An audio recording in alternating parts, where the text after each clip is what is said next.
আসসালামু আলাইকুম মিষ্টি ব্লগে সবাইকে ওয়েলকাম। তো সবাই কেমন আছেন? আশা করি সবাই অনেক অনেক ভালো আছেন।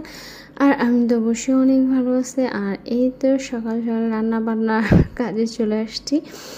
আর যেহেতু নতুন বাসার কাজ ধরছি বাসার, এর জন্য একটু অন্যরকম পরিবেশে রান্না করতে হইতেছে আমার। আর এখানে রুই মাছ আর পাঙ্গাস মাছ নিয়েছি আর ধুন্দুল করতেছিলাম, আর আম্মুকে ক্যামেরা ধরাটা শিখাইতেছিলাম। আম্মু বলতেছে আম্মু একটু ক্যামেরাটা ধরেন। তো আম্মু বারবার একটু নাড়াচাড়া করে নাড়া ফেলতেছে, তারপর ঠিক আছে, যথেষ্ট আম্মু হেল্প করছে। আর এই তো ধুন্দুলটা কেটে নিলাম। আর এই ধুন্দুলটা কিন্তু অনেক কচি ছিল, আর আমার রুই মাছ দিয়ে ধুন্দুলটা খেতে খুবই ভালো লাগে, সে সব সময় অনেক ভালো লাগে। আর ওই তো ভাতে বলক চলে আসছে, আর আমি বলতেছে লাড়া দাও, ভাত তো তোমার বলক উঠতেছে, আমি বলে দিতেছি। আর এখানে এই যে আপনাদের দেওয়াল, নতুন দেওয়াল দেখাইতেছে, এখানে হয়েছে রান্না বান্না করা হবে। চুলা আরও উপরে উঠবে এখন, কোনো রকম নর্মালভাবে দিয়ে একটু রান্না করতেছি। আর এখানে একটু পাকঘরটা মোটামুটি চেষ্টা করছি পরিষ্কার করার জন্য। আর কাজকর্ম ধরলে সবাই জানে বাড়ির ঘরের পরিস্থিতি অত ভালো থাকে না, আর অত সুন্দর থাকে না। আর আমার তো রান্না করতে খুবই ভালো লাগে। আর সকাল ভোর আম্মুর ভালো লাগতেছিল না ওরকমভাবে, যেহেতু কাজকর্ম অনেক, তাই আমি বলি আম্মু আমি একটু রান্না করব। তো বলতেছে আচ্ছা তুমি রান্না করো। তো আর আমার রান্না বান্না এই কাজকর্ম করতে খুবই ভালো লাগে। বাসায় যখন কাজ থাকে তখন আম্মুকে হেল্প করতে অনেক ভালো লাগে, মনে হয় যে না আম্মুকে হেল্প করতে পারছি, আম্মু একটু আরাম আম্মুর একটু আরাম হোক এটা আমারও ভালো লাগে। আর এই তো আমার কোটাকুটি শেষ হয়ে গেছে, আর এখন মাছটা ধুবো। আর আম্মু বলতেছে আমাদের নতুন হাউস দেখবেন, আম্মু দুষ্টামি করতেছে। আর এখানে আমি বলতেছি আম্মু পাঙ্গাস মাছের সাথে রুই মাছ ভাজবো। তো আম্মু বলতেছে হ্যাঁ, যেহেতু আম্মুর কাছে সবসময় করি। আর আমাদের হাউসটা হয়েছে আপনাদেরকে দেখাবো, যেহেতু আমাদের নতুন হাউস এটা। আর যখন নতুন রুমে উঠবো তখন আপনাদের সব ভালোভাবে আমি দেখাতে পারবো। আর আম্মু বলতেছে আপনাদেরকে হাউস দেখাবো। তা আম্মু বলে আমাদের নতুন হাউসটা কি দেখাবো? বলে হ্যাঁ অবশ্যই দেখাবেন। আর এখন আমি যেটা করব যে লবণ দিয়ে মাছ ধুতে হয়, কারণ আর আমি লবণ দিয়ে মাছটা অনেক ভালোভাবে ধুই, কারণ আমার মাছ ধোয়াটা খুব পরিষ্কার হয়। আর লবণ বা একটু লেবু যদি চিপড়ায় নেওয়া যায় তাহলে আরও বেশি ভালো হয়। লবণ আর লেবু চিপড়ায় নিলে মাছের গন্ধ ওরকমভাবে থাকে না।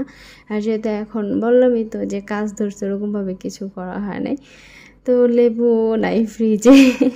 আর এই যে আমাদের নতুন হাউস দেখছেন। যাই হোক, মজা করলাম, দুষ্টামি করলাম। তো এখন তো এইভাবে পানি ফেলাতে হবে, একটু নোংরা অবস্থায় রান্না বান্না। বাট আপনারা কেউ কিছু বা খারাপ বলবেন না। আর বাসার পর কাজকর্ম হয়ে গেলে তখন সব কিছুই ভালো লাগবে। আর এখানে হলুদ লবণ সবগুলা দিয়ে আমি মাখাই নিলাম মাছ ভাজার জন্য। আর আজকে একদম পুরো পাক্কা রাঁধুনি হয়ে গেলাম, যে এত কাজকর্ম এত রান্না বান্না আমি করতেছিলাম। আর বেশি বেশি তো রান্না করতে হবে, যেহেতু এনে মিস্ত্রি সকালে আসে, আম্মু আব্বু ওখানে কাজকর্ম দেখাই দিতে হয়, আবার রান্না বান্না এগুলো আমার পক্ষে পসিবল হয় না। এই জন্য আমি বলি সকাল সকালে 3 বেলার রান্না করে ফেলবো। আর এখানে রুই মাছ আর পাঙ্গাস মাছ দুটোটাই ভেজে নিলাম। আর আমার কাছে এই যে এইভাবে মাছ কাটাটা খুবই ভালো লাগে। আর এই তো আর কি। আর কাজকর্ম তো করে আমার মতন কে কীরকম মাকে হেল্প করেন সেটা অবশ্যই বলবেন। আমি আমার আম্মুকে প্রচুর হেল্প করি, আর অনেক করে আমার আম্মু খুবই করে। আর এই যে মাছটা পাঙ্গাস মাছটা কিন্তু কড়া ভাজা দিলে খুবই ভালো লাগে। আর আগে আমি অনেক পাঙ্গাস মাছ খাইতাম, এখন ওরকমভাবে খাওয়া হয় না, কিন্তু পাঙ্গাস মাছটা যদি কড়াভাবে ভাজা দিয়ে খাওয়া যায় তো পুরো এমেজিং এক কথায়। তাই যাই হোক, আর এই তো রুই মাছটা আমি এইভাবে করে কাটছি কয়েক পিস, যেহেতু আম্মু আব্বু পাঙ্গাস খায় না, তো রুই মাছ এর জন্য আব্বু আম্মুর জন্য রুই মাছ, আর আমাদের জন্য পাঙ্গাস মাছ। আর এখানে টমেটো করতেছিলাম, যে লাল লাল করে টমেটো কোটা খুবই ভালো লাগে। আর লাল লাল টমেটো মানে কোটা না, সরি, মানে লাল লাল টমেটোগুলা দিয়ে ভুনা করব। তো সবসময় আর আম্মু হাসতেছিল, তুমি কি এখনও রান্না বান্না করতে পারো? মানে আমার তো মনে হয় যে আমি কোনো কাজই করতে পারি না। মানে সবাই মনে করে এটা, কিন্তু আমি কিন্তু আসলে অনেক কাজ করি। আর আমি যখন বেশি কাজ থাকে তখন আমার ভার্সিটি বা কোনো কিছুতে আমি যাই না, আমি আম্মুকে শুধু হেল্প করি। আর বাসার সাংসারিক একটা মেয়ে আমি, এক কথায় কোনটা কীভাবে গুছায় রাখতে হবে সেটা আমি করি। আর কি মানে কখন কি করব সেটা আমি বলি আম্মুকে। আর এখানে তো ভাতের মারটা গেলে নিলাম, আম্মু বলতেছিল ভাত হয়ে গেছে। তো এই মারটা ঘালতে একবার আমার হাতে মানে ফসকা পড়েছিল, হাতে মার পড়ে যায়, এর জন্য সাবধানভাবে আমি এটা ভাতের মারটা গালি। আর এখানে হয়েছে ধুন্দুল দিয়ে আলু দিয়ে রান্না করতেছিলাম একে একে। এখন হয়েছে আমি একে একে ক্যামেরা ধরতেছি, আম্মু চলে গেছে ক্যামেরা দিয়ে। আর এই তো পাঙ্গাস মাছটা দিয়ে দিলাম। পাঙ্গাস মাছটা হয়েছে আমাদের জন্য ভুনা। আর রুই মাছ আলু দিয়ে ধুন্দুল রান্না করছি রুই মাছ দিয়ে। তো যাই হোক, আমার মতন এইভাবে কে রান্না করেন আর কে এত বেশি কাজ করেন একটু বলবেন প্লিজ।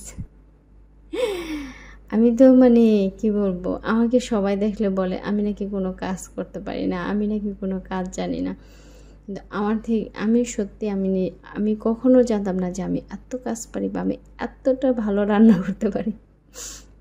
আর আমার ভুনার তরকারি, পাঙ্গাস মাছের তরকারিটা কেমন হলো সেটা অবশ্যই কমেন্টসে জানাবেন। আর এটা হয়েছে ঝোল ঝোল করে রান্না করবো রুই মাছ আব্বু আম্মুর জন্য।